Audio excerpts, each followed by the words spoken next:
Okay, hello everybody. Welcome back to the Dbacks podcast, Arizona's #1 baseball and beverage podcast. Today it's getting a little bit chilly here in London, so I am your host GB Diamondback, joining you with a nice piping hot cup of spiced ginger tea, which is, pushing the boat out a little for my taste, but hey, needs must. And speaking of frosty, it's been getting frosty for the D-backs.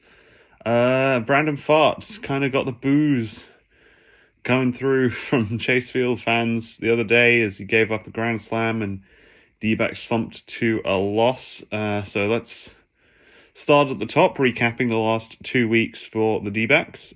We took 2 out of 3 from the Giants. No surprises there. Took 1 from the Astros in a 3-game series, and then we swept the Rangers in 2, which was, a nice little bit of revenge for those of you, if you're like me, still bitter about the World Series last year.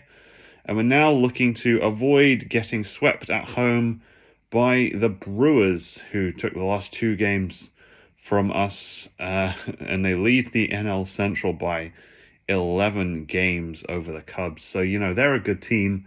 They're going to be fighting for a long run into the postseason. They got Jackson Chourio, who's happily chasing a good Rookie of the Year award.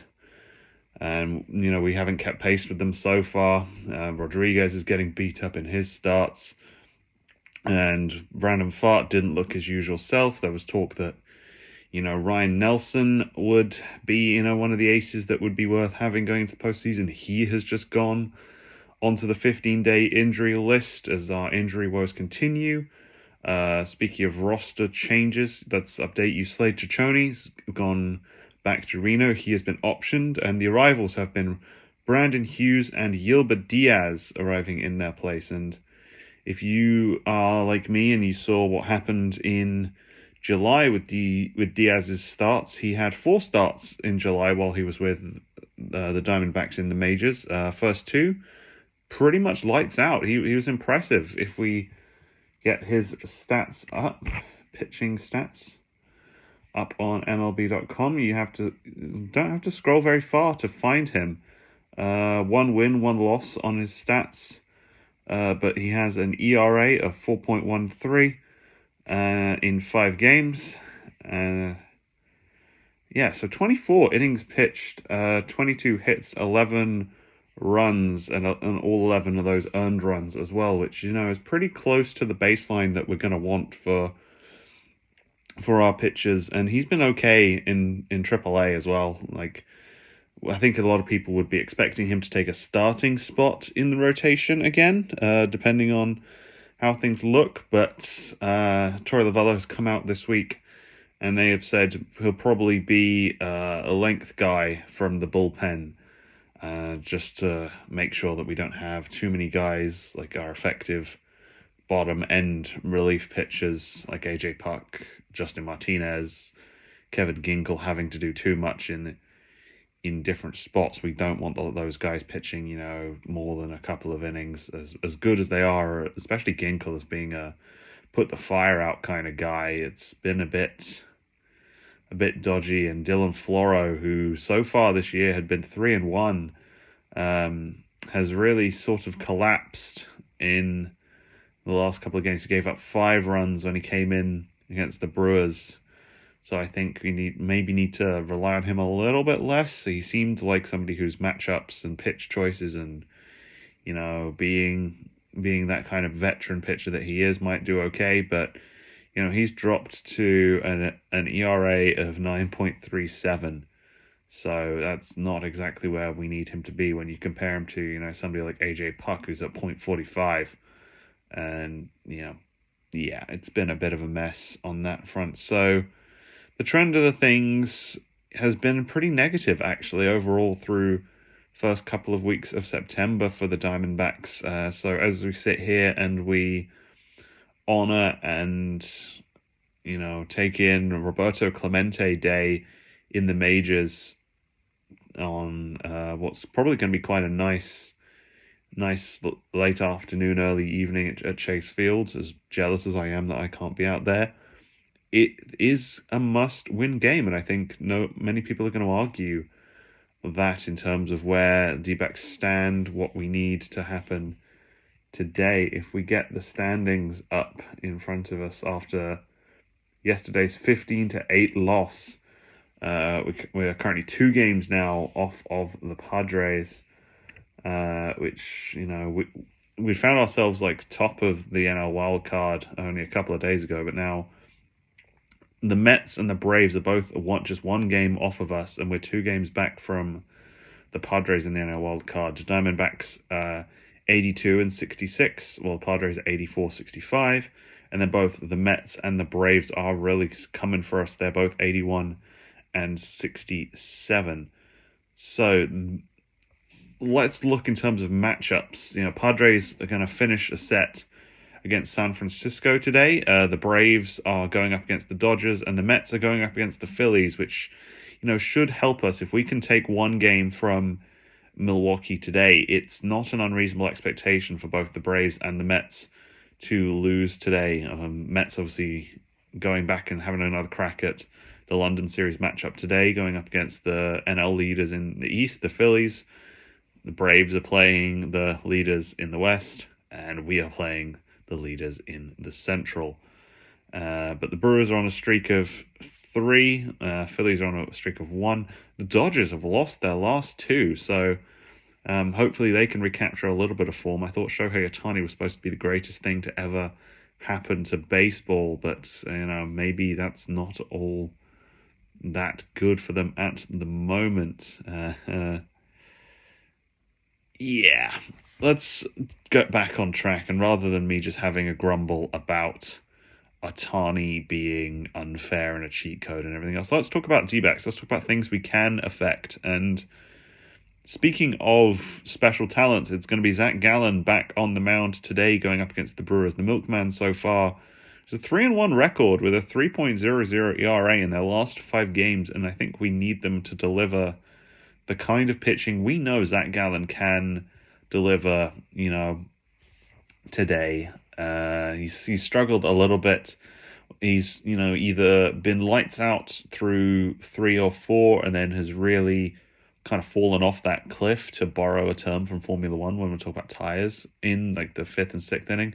Or he just doesn't start as well as we expect. He takes a while to get going, but by that point he's maybe given up 2, 3, maybe 4 runs in those times, and he's starting to really deal with those issues in his pitching. And I think it's a lot of the times his location. That knuckle curve of his, we know, is fantastic, but like a lot of the Diamondbacks pitchers, that fastball location has been annoyingly easy for a lot of people to hit. So we need to, expand that zone, make the kind of calls that umpires hate having to make in terms of balls and strikes behind the plate. I know everyone always rants about, we need robo-umps in the majors, but, that's not going to matter if we can't, pitch even remotely close to the zone. Side note, if anybody else saw, it was Dylan Cease notched up, I think it was his 1,000th strikeout or something in his major league career on an 87-mile-an-hour two-seamer. And it was a good 3 or 4 inches outside of the plate. He was pitching to a lefty, and he threw it out to the right of the plate and got that one rung up as a strike. I think the umpire just wanted to be a little bit a part of history there. We need that same kind of effect on the umpires when we're people pitching instead of, just the big stars. But speaking of big stars and pitching, I've got a few stats to get you in the know before today's game if you want to impress your friends at trivia, or if you're just wanting to sound like you know a little bit more than you do about baseball, if you go have a couple of beers or non-alcoholic drinks or cups of tea if you're inspired by the show today. Justin Martinez, J-Mart, threw a 102.9 mile an hour pitch to strike out Bowers yesterday, and then AJ Puck is up for the best deadline arrival in the MLB awards this year. So, bullpen guys, they're looking all right. Puck's reliable. Justin Martinez, I think next year we can definitely expect to see him formalized as the closer, unless Seawold can have a absolutely incredible postseason if we get there. and really re-cement himself. I was a little bit harsh on Paul Sewald in the last episode. I don't think unfairly, but maybe he's a listener because he's been a bit more dependable since then. And speaking of dependable and people I've really been too quick to talk about, let's talk about Eugenio Suarez. Let's talk about Gino, because man, oh man, am I wrong. I owe him a colossal apology. I think I was very quick to judge him at the start of the year. He was not looking like the big, dependable RBI machine power bat that we all thought he was going to be when we acquired him. If you look through his career, he was incredible, and he wasn't putting up those kinds of numbers to start the season at the Diamondbacks, but boy, oh boy, do I have a stat for you. Since RBI became an official stat in 1920, the only other player to have at least 4 of each of those in July or later in a season was Babe Ruth in 1927, when we talk about 4 games with 4 RBI hits and 4 games with 5 RBI. That's pretty elite company. I don't think too many other players have really achieved anything remotely close to that, and everyone's losing their mind about Ohtani maybe having a 50-50 season. That's 50 homers, 50 stolen bases, but Gino's not so quietly been going about his business and delivering what we need. And I think we need a little bit more of that energy. I think that, obviously that third baseman spot's pretty much his locked down now. But we need, more delivery from some of our other bigger names to live up to that. As much as Corbin Carroll's turned his season around and how great it is to have Ketel Marte back, them as well as Jock Peterson were all pulled early in yesterday's game, I think, with the hopes that as the pitching completely collapsed, kind of save them for today. It was like a series against the Dodgers where we absolutely beat them up with their lefty rookie pitcher who had an awful game against the Diamondbacks a couple of weeks ago, and then all those bats came back in the next game, and they weren't bad, and we still won that one, which was pretty cool, and I'll take that. We need the same kind of impact from all of the bats. We need Corbin stepping up. We need Jock to be his usual self. I haven't looked at who the pitching matchup is for tonight. It's still unconfirmed as far as I can see, recording this as I am at 5 o'clock here in the UK. But, maybe it'll be, we need Randall Grichuk as the righty in our DH platoon, but we need those bats up and ready to run. I don't see what the point of taking Peterson out if he wasn't going to play tonight was going to be, unless there was an injury thing, but we haven't heard anything, so it's only the second time that kind of big 3 platoon have all been removed early from a Diamondbacks game, which, is a pretty useless stat unless it has an actual bearing on the game that we're about to see today. And I'm quite excited to see what the Diamondbacks can do today, because, the Brewers are a team who can punish you, and, that's fair enough. They play excellent baseball, but we're a team that, in the last couple of years, we've done okay as an underdog. We've made a nuisance of ourselves, and I think we need to find a little bit of that to deal with, because right now we're 82-66, and our starting left fielder is Pavin Smith, and as amazing as that 3-homer game, and he was I think it was a home run, 2 RBI home run. He was short of the home run cycle in that one game Pavin had earlier in the month, and all of a sudden everyone was getting all on Reddit and all on Twitter and all on Instagram saying Pavin should be starting every week, and why isn't Pavin this, why isn't Pavin that? And I think people forget he's there because Lourdes is out, and Lourdes Gurriel Jr., when he's playing well and when he's not injured, has the potential to be our best bat, and I don't think that is an understatement or an overstatement of his abilities whatsoever. Pina power has been a little less common than it was last year, I think, for us, but we made an effort to keep Lourdes here in the off season for a reason, and I think we need to just keep doing that. Give him all the time he needs, because when he comes back, he can be just as good as anybody else in our lineup. Except, maybe Ketel Marte firing at 100%. He was getting MVP shouts for a reason before he was injured. And speaking of injuries, Gabby Moreno is still working their way back from injury. They're expected to be fit for the next series against the Brewers. Both him and Lourdes are in the complex league at the moment, where with Gurriel expecting to only hit, not to play in the outfield, and Moreno expected to be hitting and catching through this week. So we should see them back at least in time for that second series against the Brewers. Definitely in time for the series against San Francisco, and then later into the year. We'll get to that in a minute.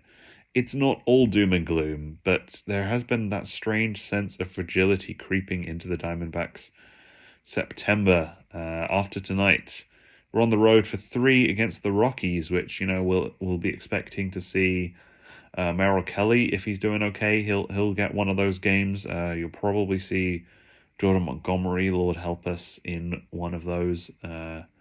If he keeps throwing meatballs at somewhere like Coors Field, he's going to get punished. But similarly, Coors Field, I think, could also represent an opportunity for all of these Diamondbacks hitters to really just get themselves firing at 100%. Chase Field with the roof closed is one thing. Chase Field with the roof open, same kind of beast with the atmosphere and the pressure and the heat. Coors Fields, when the sun goes down, that's the kind of place where you're like, yeah, actually, we can treat this as a good hitting exercise. And no disrespect to the Rockies, but I think we'll all be expecting at least 2 out of 3 and hoping and praying that we'll get a sweep, because that could be exactly the sort of thing we need to ignite the Diamondbacks season at this point. And then after that, it's 4 more at the Braves if we go to Milwaukee. And I think the aim from Torey Lovello that he'll be reminding this Diamondbacks clubhouse is we were so successful when we went to Milwaukee in the wildcard series last year. We swept them in 2. We didn't even have to play a game at Chase Field in that series before we were through to play the Dodgers, who, again, we swept. And Lance Lynn, I'm sorry for what we did to you, but man, we needed it. Yeah, we can do pretty well when we get to Milwaukee if we're in the right frame of mind. And going there, having ground to make up on the Padres and potentially also the Mets and the Braves, I'm not sure that's what we need. I think we need to get ourselves out ahead, use our games against the Rockies to build out maybe a couple of games where we can.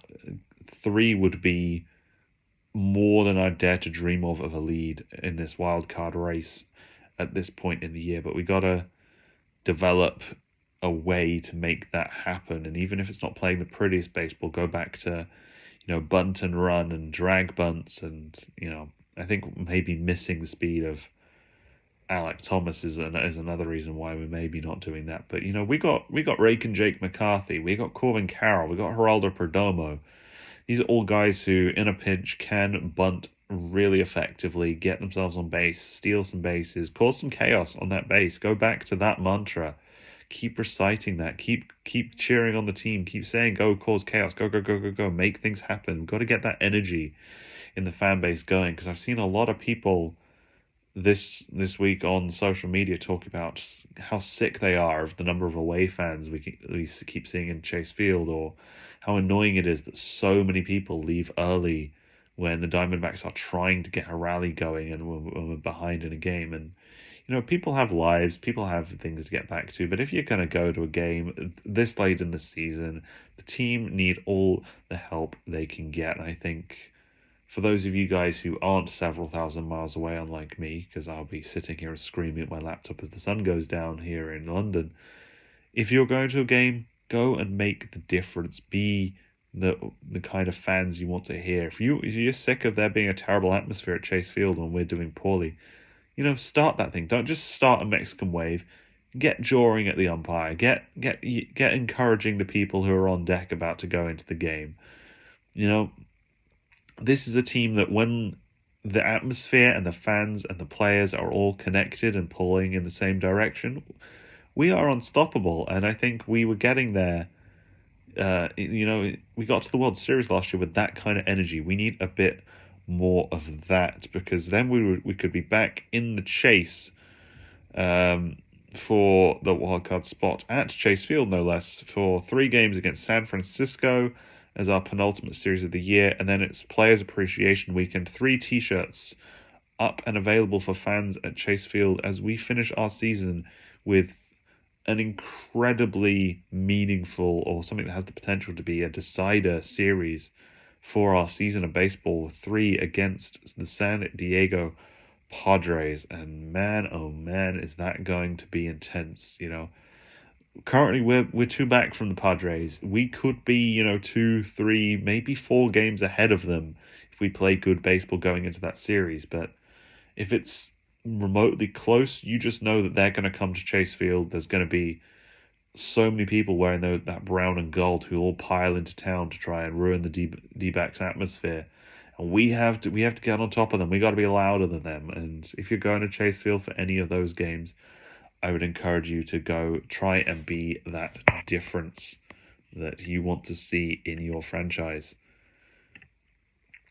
But we're getting ahead of ourselves. Today, it is a pretty cool day all round for baseball. It's Roberto Clemente Day. Diamondbacks can be playing. And I'd also like to give a shout out to Red Sox at Yankees, which is going to be happening on the BBC here in Britain tonight. More baseball on the BBC is never a bad thing, especially baseball that's at an almost friendly time for us fans here in the UK. So if you're not going to be listening to the podcast today, if you're one of my UK listeners, firstly, what are you doing? Why aren't you listening? But secondly, as much as I appreciate you, make sure that you tune in at some point to that game on the BBC, just to say, yes, actually, us British fans, we're still here. We got to keep that going. I think that's the first of 4 games. They're also going to show the NLCS and ALCS depending on the times that those games are going to take place. So that's up to 4 games we could get on the BBC. And wouldn't it be so cool if the Diamondbacks were in that NLCS series? And me, and then at Dbacks in the UK on Twitter, the 2 Diamondbacks fans here in the UK, gotta go and give us something to look at. And we're not getting a London series next year. It's supposed to be in Paris, but wouldn't it be cool if Diamondbacks could come to London in 2026? I would love to see that. And if you guys follow football or soccer, you know how much I love that Kevin Keegan quote. So I'd love to see it if we beat them. I'd love it. And apologies if you're from the north for the offence I've probably just caused with that accent. I think that's probably a pretty good place to wrap this up. Let's say this is the end of the episode because I'm absolutely rambling at this point. Thank you very much for listening. This has been the first episode of the Dbacks podcast with the new retro themed graphics, which we're trying out. I reckon we're going to keep this for now. I was initially planning on having this be something I was going to roll out new graphics for the new season next year, but I just got impatient. I had these designs in the works for ages, and I've been really excited by how well they've turned out. So give me a shout over on Twitter at GB Diamondback or at Dbacks Podcast on Instagram if you like the new graphics. And thank you very much for listening, and we'll see you in the next episode.